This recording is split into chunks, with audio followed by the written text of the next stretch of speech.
Welcome back to the channel. Let's talk emotions, but not just any kind of emotions. Let's talk trapped emotions.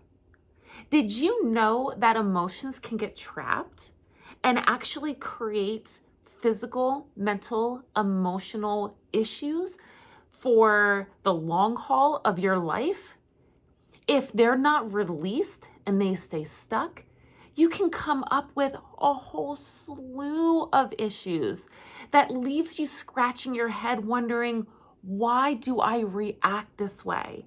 Or why does this happen to me? Or why is my body responding the way that it's responding?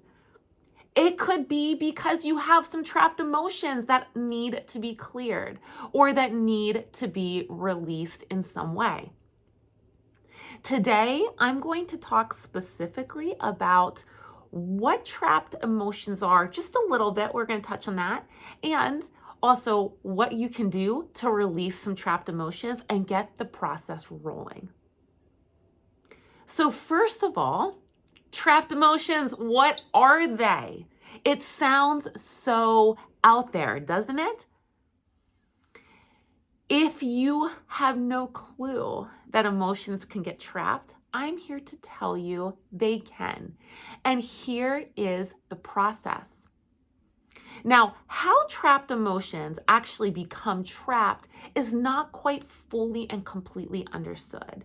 But there is very interesting movement in how these emotions come into our life and then how they filter out or not.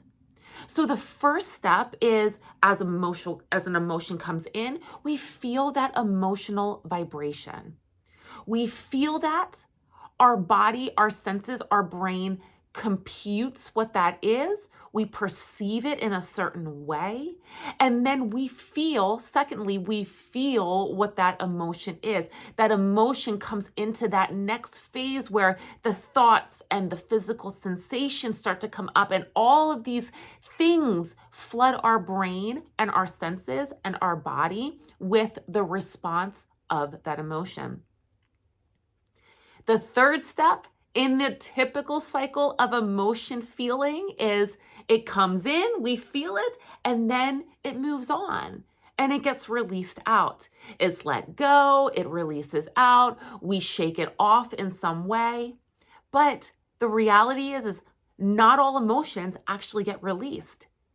If that process that I just explained is incomplete, meaning that the emotion never actually releases out of the body, then it can become trapped in the muscle tissue, in the tissues of our body, and can cause a lot of pain and discomfort in a multitude of ways.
So today I'm going to touch on two levels of this.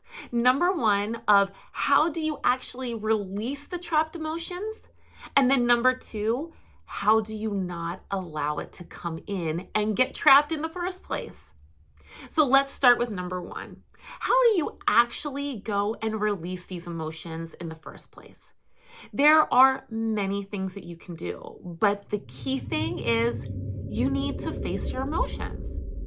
You need to allow yourself to step back, acknowledge your feelings, acknowledge what you are feeling, how it feels in the body, what is going on, and be able to be okay with that for a moment. Sit with that.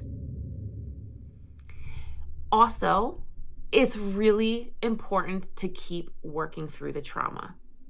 Working through trauma as it comes in, be it episodic, if it is a stressful event or a traumatic event that happens in your life, if it's something that feels overwhelming or even creates overjoy.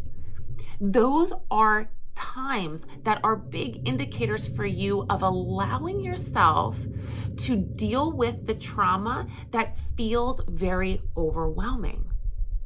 But also, if you notice memories popping up or things from the past that when they come into your consciousness and you sit with it, you genuinely feel anxious, angry, an emotion that pops up out of it and leaves you wondering, why am I still feeling this way?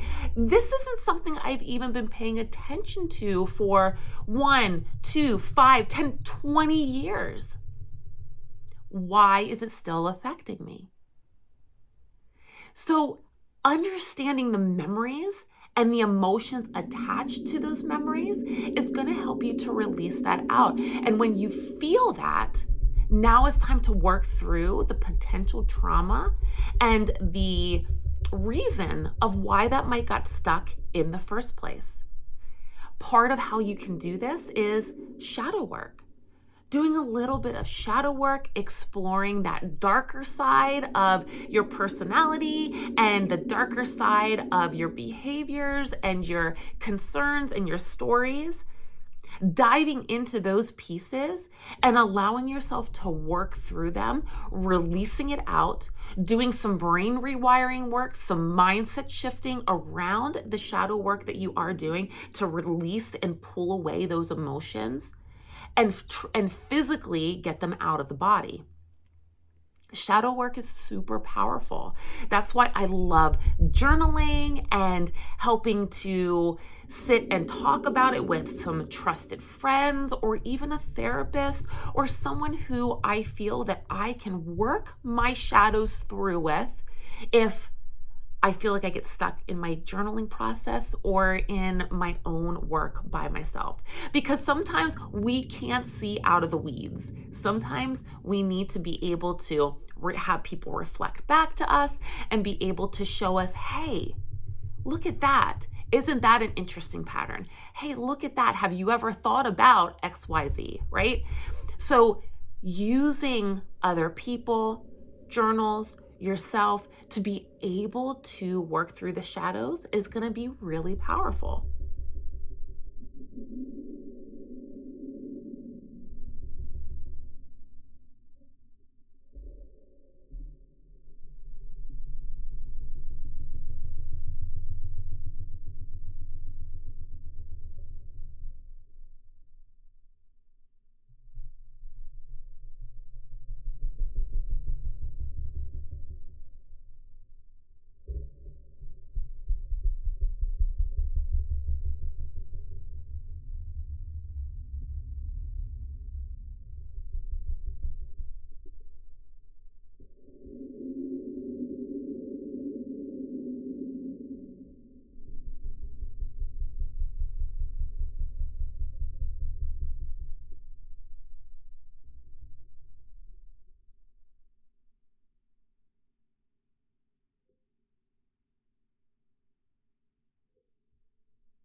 Okay, as promised, let's talk about how do you not get them stuck in the first place.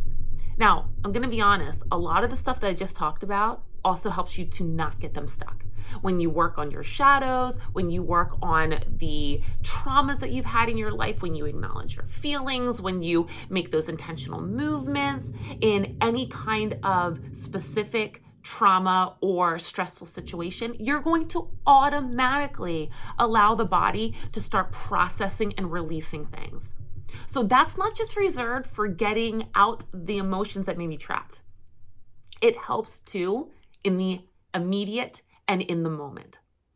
But another huge one that I have to emphasize because it is my favorite way to be able to get stuff out and be less likely of getting the trapped emotion is to express it in whatever way you like.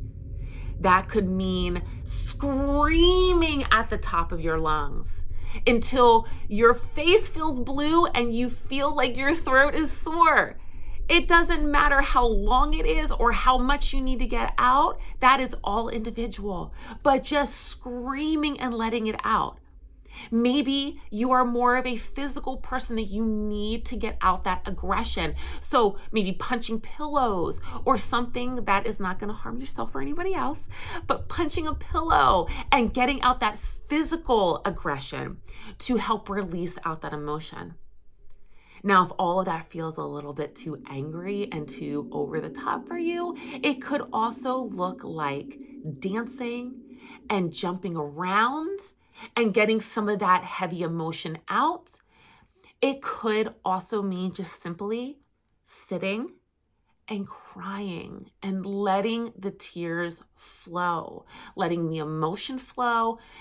The reality here is it is all about getting the emotion out, acknowledging it, seeing it, feeling it, allowing yourself to feel it, and then releasing it in whatever way resonates with you.